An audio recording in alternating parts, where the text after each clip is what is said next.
جب چھٹے امام سے پوچھا نا مولا آپ گناہ کیوں نہیں کرتے؟ امام نے فرمایا فلاں گلی میں جو گندگی جا رہی ہے تجھے لاکھوں درہم بھی دیے جائیں کھاؤ گے؟ کہ نہیں مولا۔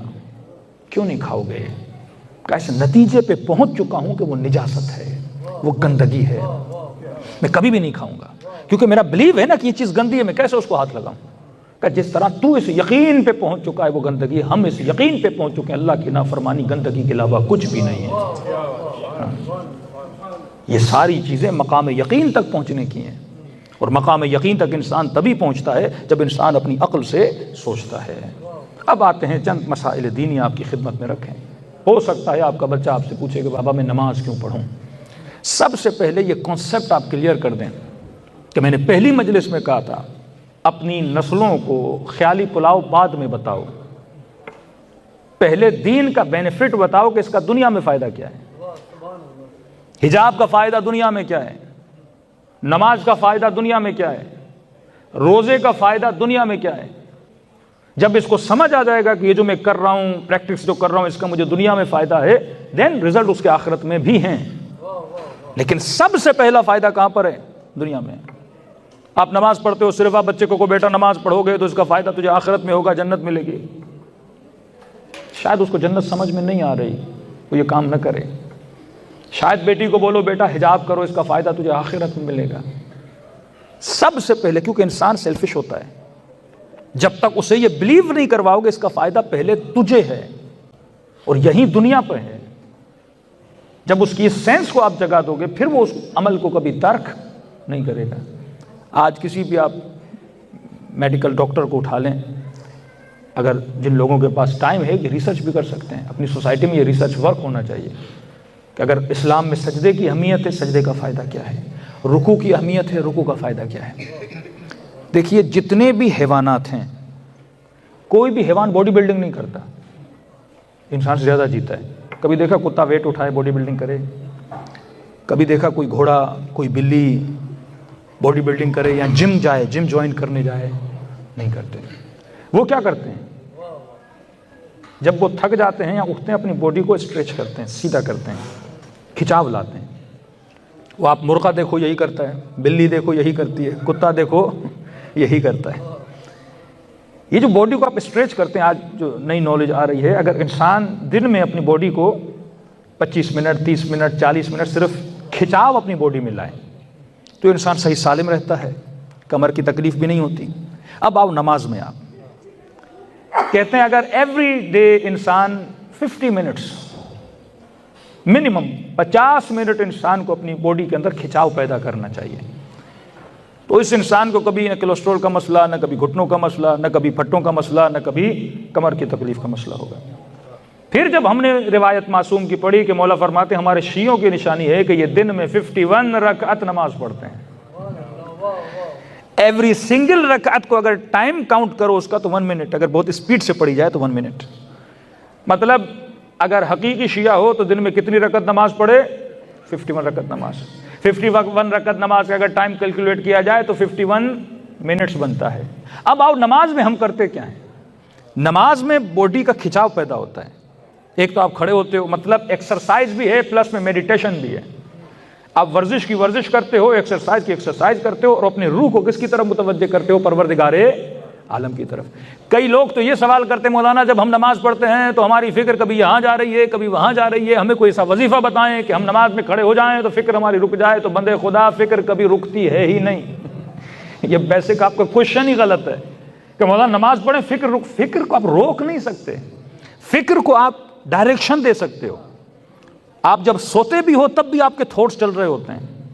جب انسان نیند زیادہ کرتا ہے تو پھر انسان خواب دیکھنا شروع کر دیتا ہے۔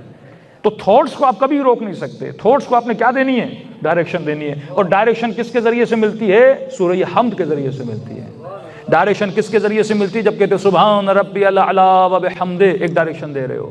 ڈائریکشن کس کے ذریعے ملتی ہے؟ جب کہتے ہو اللہ اکبر، آپ اس کو کیا دے رہے ہو؟ ڈائریکشن دے رہے ہو۔ لیکن سوال ہے وہ خدا جو خدائے حکیم ہے، اگر اس نے عبادت کرانی تھی تو یہ اسٹیپ اللہ نے کیوں بنائے؟ اگر کوئی خدا اسٹیپ بتاتا ہے کہ آپ نے رکوع میں جانا ہے، آپ نے سجدے میں جانا ہے، یہ وداؤٹ حکمت نہیں ہو سکتا۔ ورنہ بولتا بیٹھ کے تسبیح پڑھو سبحان اللہ سبحان اللہ سبحان اللہ، ورنہ بولتا چہل قدمی کرو، لیکن یہ کیوں مجھے بولا خدا نے کہ اگر میری عبادت کرنی ہے تو یہ اسٹیپ تو نے کرنے ہیں، کھڑا ہونا ہے، رکوع میں جانا ہے، پھر کھڑا ہونا ہے، پھر سجدے میں جانا ہے۔ اب ہم جو نماز پڑھتے ہیں اس میں مستحبات کا خیال نہیں کرتے۔ اگر آپ مستحبات کا خیال کریں، مثلا ہم سجدے میں جاتے ہیں تو دونوں کوہنیاں زمین پہ رکھ دیتے ہیں۔ مستحب سجدہ یہ ہے کہ صرف ہاتھ زمین پر ہوں اور کوہنیاں اوپر ہوں تاکہ آپ کے بازو میں کیا پیدا ہو؟ کھچاؤ پیدا ہو۔ ہم رکوع میں جاتے ہیں تو ہمارا رکوع بھی آدھا ہوتا ہے۔ رکوع اگر صحیح رکوع آپ مستحبات پہ پڑھیں اس میں ٹانگیں کیا ہونی چاہیے؟ اسٹریٹ ہونی چاہیے، کمر اتنی نیچے ہونی چاہیے کہ معصوم فرماتا ہے اگر گلاس بھی کمر پہ رکھا جائے تو وہ گلاس گرے نہیں۔ اب مطلب آپ 1 منٹ آدھا منٹ رکوع میں جاتے ہو آپ کے ٹانگوں میں کھچاو آتا ہے، آپ سجدے میں جاتے ہو آپ کے بازوؤں میں کھچاو آتا ہے۔ اٹھتے وقت مستحب ہے زمین پہ ہاتھ رکھے جائیں تاکہ کمر پہ زیادہ زور نہ آئے، انسان اٹھ کے کھڑا ہو جائے، یعنی سارے آپ کے 7 اعضاء کیا ہو جاتے ہیں؟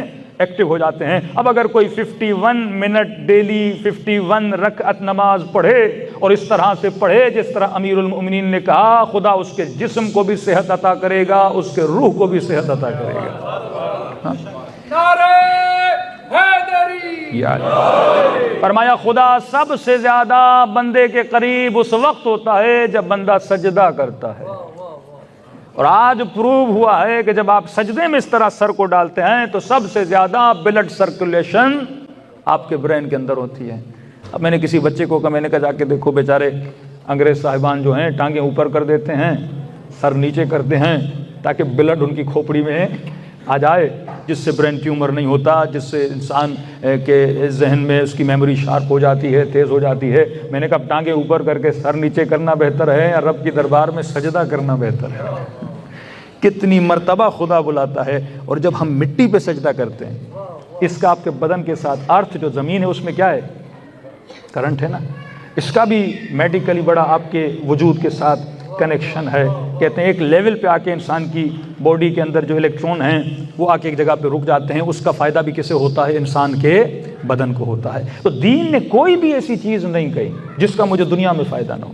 اب آپ کا بچہ 20 پاؤنڈ دے کے 40 پاؤنڈ دے کے، بعض لوگ جم جاتے ہیں، کتنے پیسے دے کے جاتے ہیں، کیونکہ ایک مارکیٹنگ ہوتی ہے، ایک پبلسٹی ہوتی ہے کہ جناب یہ کھاؤ گے اس کا یہ فائدہ ہے، یہ کرو گے اس کا یہ فائدہ ہے۔ لیکن وہی نماز، وہی مشورہ خدا نے فری میں دیا ہوا ہے، لیکن میں اپنے بچے کو مصلی پہ لا نہیں پا رہا، کیونکہ میں اسے مصلی دکھا کے صرف یہ بولتا ہوں کہ بیٹا نماز پڑھو گے تو جنت میں یہ چیزیں ملیں گی۔ میں نے یہ نہیں بتایا اگر نماز پڑھو گے تو 80 سال کے بھی ہو جاؤ گے، خدا تمہاری کمر کو بھی صحیح سلامت رکھے گا، تمہارے وجود کو بھی صحیح سلامت رکھے گا۔ شاید آپ کا بچہ بولے بابا مجھے کوئی 80-90 سال کا ایسا بوڑھا تو دکھاؤ، کیونکہ وہ سارے مسلمانوں کو دیکھ رہا ہے یا ویل چیئر پہ بیٹھے ہوئے ہیں یا پیرالائز کے عالم میں ہیں، کہ بابا یہ سارے نماز تو پڑھ رہے ہیں لیکن ٹھیک ٹھاک کیوں نہیں ہیں؟ تو بولو بیٹا یہ تھوڑے ادھڑ مسلمان ہیں، ادھڑ شیعہ ہیں، اگر دیکھنا ہے تو ہم تجھے بہجت دکھاتے ہیں، 1 سال کے ہو گئے لیکن کمر صحیح سالم، سید علی خامنئی کو دکھاتے ہیں، کتنی ایج ہو گئی، یہ آپ کے مراجع آغا وحید خراسانی یعنی 100 سال کے ہو گئے، 80 سال کے ہو گئے، ان کو نہ کوئی ذہنی بیماری ہے، یعنی 80 سال کا بندہ بیٹھ کے در سے خارج دے، اتنے بڑے بڑے لیکچرز دے۔ یہاں الزائمر کی بیماریاں ہو جاتی ہیں 70 سال کے بعد، دماغ بھی کام کر رہا ہے، بدن بھی کام کر رہا ہے اور دل بھی دھڑک رہا ہے، جس میں امام زمانہ کی حکومت چل رہی ہے۔ صلوات پڑھے محمد و آل محمد۔